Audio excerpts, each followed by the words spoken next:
வணக்கம். நம்மளோட mood, energy, தூக்கம் இது எல்லாத்தையும் பின்னால இருந்து ஒரு சிஸ்டம் கண்ட்ரோல் பண்ணுதுன்னு சொன்னா நம்புவீங்களா? இன்னைக்கு நாம அந்த ஒரு பவர்ஃபுல் சிஸ்டத்தை பத்தி தான் பார்க்க போறோம். அதுதான் நாளமில்லா சுரப்பி மண்டலம். அதோட ரகசிய தூதுவர்களான ஹார்மோன்களை பத்தியும் தெரிஞ்சுக்கலாம். வாங்க இந்த ஒரு அற்புதமான உலகத்துக்குள்ள போகலாம். இன்னைக்காவது யோசிச்சு பார்த்திருக்கீங்களா?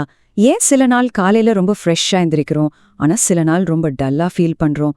நம்மளோட மூட், தூக்கத்தோட குவாலிட்டி, ஒரு நாள் முழுக்க இருக்கிற எனர்ஜி, இது எல்லாத்தையுமே கண்ட்ரோல் பண்ற ஒரு கண்ணுக்கு தெரியாத சக்தி நம்ம உடம்புக்குள்ள இருக்குன்னு உங்களுக்கு தெரியுமா? நாம ஃபீல் பண்ற இந்த உணர்வுகள் எல்லாமே ஒரு பெரிய புதரோட சின்ன சின்ன துண்டுகள் மாதிரி தான். இந்த புதரோட விட எங்க இருக்கு தெரியுமா? நம்ம உடம்புக்குள்ள வேலை செய்யற ஒரு மாஸ்டர் கண்ட்ரோல் சிஸ்டத்துல ஒளிஞ்சிருக்கு. வாங்க அந்த புதரை ஒன்னா சேர்ந்து விடுவிக்கலாம். ஆமாங்க, நீங்க நினைக்கிற மாதிரி இது ஏதோ சாதாரண விஷயம் இல்ல. இது எல்லாத்துக்கு பின்னாடி ஒரு சிக்கலான நெட்வொர்க் வேலை செஞ்சுட்டு இருக்கு. அது என்னவா இருக்கும்? வாங்க அந்த ரகசியத்தை இப்போ உடைப்போம். அந்த மாஸ்டர் கண்ட்ரோலர் வேற எல்லாரும் இல்ல, நம்ம உடம்போட நாளமில்லா சுரப்பி மண்டலம் தான். சொல்லப்போனா இதுதான் நம்ம உடம்போட உண்மையான கண்ட்ரோல் சென்டர். சிம்பிளா சொல்லணும்னா இந்த சிஸ்டம் பிட்யூட்டரி, தைராய்டு மாதிரி நிறைய சுரப்பிகளோட ஒரு டீம். இந்த சுரப்பிகள் தான் நம்ம உடலை கரெக்டா ரெகுலேட் பண்றதுக்கு தேவையான ரசாயன தூதுவர்களை உருவாக்குது. இது நம்ம உடலோட ஒரு சூப்பரான கம்யூனிகேஷன் நெட்வொர்க் மாதிரி. சரி, இந்த சிஸ்டத்தோட உண்மையான ஹீரோக்களை சந்திக்க நீங்க தயாரா? அவங்க தான் நம்ம ஹார்மோன்ஸ். பார்க்கத்தான் சின்னது, ஆனா ரொம்ப ரொம்ப சக்தி வாய்ந்தது. அடேங்கப்பா, நம்பவே முடியல பாருங்க. நம்ம உடம்புல இதுவரைக்கும் 50க்கும் மேற்பட்ட வெவ்வேறு ஹார்மோன்களை கண்டுபிடிச்சிருக்காங்க. ஒவ்வொன்னுக்கும் ஒரு முக்கியமான தனிப்பட்ட வேலை இருக்கு. இது ஒரு பெரிய மியூசிக் ஆர்கெஸ்ட்ரா மாதிரி.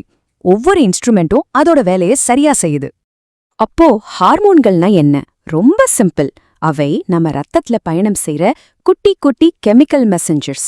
உடம்புல இருக்கிற ஒவ்வொரு பாகத்துக்கும் எப்போ வளரணும், எப்போ எனர்ஜியா யூஸ் பண்ணணும், எப்போ ரெஸ்ட் எடுக்கணும்னு கரெக்டா கமாண்ட் கொடுக்கறது இவங்க தான். சரி, இந்த குட்டி மெசஞ்சர்ஸ் என்னென்ன பெரிய வேலைகளை பாக்குதுன்னு தெரிஞ்சுக்கலாமா? இவங்களோட சைஸ் சின்னதா இருக்கலாம், ஆனா இவங்களோட பொறுப்புகள் ரொம்ப ரொம்ப பெருசு. நம்ம சாப்பிடுற சாப்பாட்டை எனர்ஜியா மாத்திர இன்சுலின்ல இருந்து ஒரு ஆபத்தான சூழ்நிலையில நம்மள தயார்படுத்துற அட்ரினலின் வரைக்கும் இவங்க செய்யற வேலைகள் ஏராளம். நம்மளோட சந்தோஷம், சோகம், தூக்கம், வளர்ச்சி, இனப்பெருக்கம், ஏன் நம்ம பாடி டெம்பரேச்சர் கூட எல்லாத்தையும் சரியா பாத்துக்கிறது இந்த ஹார்மோன்கள் தான். இங்கேதான் ஒரு பெரிய ஆச்சரியமே இருக்கு. இவ்வளவு பெரிய வேலைகளை செய்யற இந்த ஹார்மோன்கள் ரொம்ப ரொம்ப சின்ன அளவுல தான் வேலை செய்யுது, கிட்டத்தட்ட கண்ணுக்கே தெரியாத அளவுல.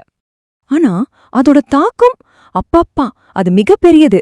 ஒரு டாமினோ கல்ல தட்டிவிட்டா மத்தையெல்லாம் டகடகன்னு விழும்ல, அதே மாதிரிதான் ஹார்மோன் அளவுல வர்ற ஒரு சின்ன மாற்றம் கூட நம்ம உடம்புல பெரிய விளைவுகளை உண்டாக்கும். இதுதான் அவங்களோட சக்தியோட ரகசியம். இவ்வளவு சக்தி வாய்ந்த இந்த விஷயங்களை ஒரு சரியான அளவுல, அதாவது ஒரு பேலன்ஸ்ல வச்சுக்கிறது நம்ம ஆரோக்கியத்துக்கு ஏன் அவ்வளோ முக்கியம்னு இப்ப பார்க்கலாம். பாருங்க, ஹார்மோன்கள் எல்லாம் பேலன்ஸ்டா இருக்கும்போது நாம ரொம்ப எனர்ஜெட்டிக்கா, ஹெல்த்தியா ஃபீல் பண்ணுவோம். நம்ம உடம்பு நல்லா டியூன் பண்ண ஒரு மியூசிக் இன்ஸ்ட்ருமெண்ட் மாதிரி சூப்பரா இயங்கும். ஆனா அந்த பேலன்ஸ் கொஞ்சம் தவறுனா போதும், தூக்கத்துல பிரச்சனை, திடீர்னு மூட் ஸ்விங்ஸ், இல்லைன்னா காரணமே இல்லாம ரொம்ப டயர்டா ஃபீல் பண்றதுன்னு பிரச்சனைகள் வரலாம். நாம புரிஞ்சிக்க வேண்டிய முக்கியமான விஷயம் இதுதான். நம்ம ஒட்டுமொத்த ஆரோக்கியத்துக்கும் நம்ம நல்லா ஃபீல் பண்றதுக்கும் ஹார்மோன்களோட பேலன்ஸ் ரொம்ப ரொம்ப அவசியம். ஒருவேளை உங்களுக்கு ஹார்மோன் இம்பேலன்ஸ் இருக்குமோன்னு சந்தேகம் வந்தா கவலைப்படாதீங்க, டாக்டர்ஸ் கண்டிப்பா ஹெல்ப் பண்ணுவாங்க. கடைசியா உங்ககிட்ட ஒரு கேள்வி. உங்க உடம்போட இந்த ரகசிய தூதுவர்கள் அனுப்புற சிக்னல்களை நீங்க கவனிக்கிறீங்களா? உங்க உடல் உங்ககிட்ட பேசுது. இப்போ கிடைச்ச இந்த புது புரிதலோட அது என்ன சொல்லுதுன்னு கொஞ்சம் காது கொடுத்து கேளுங்க.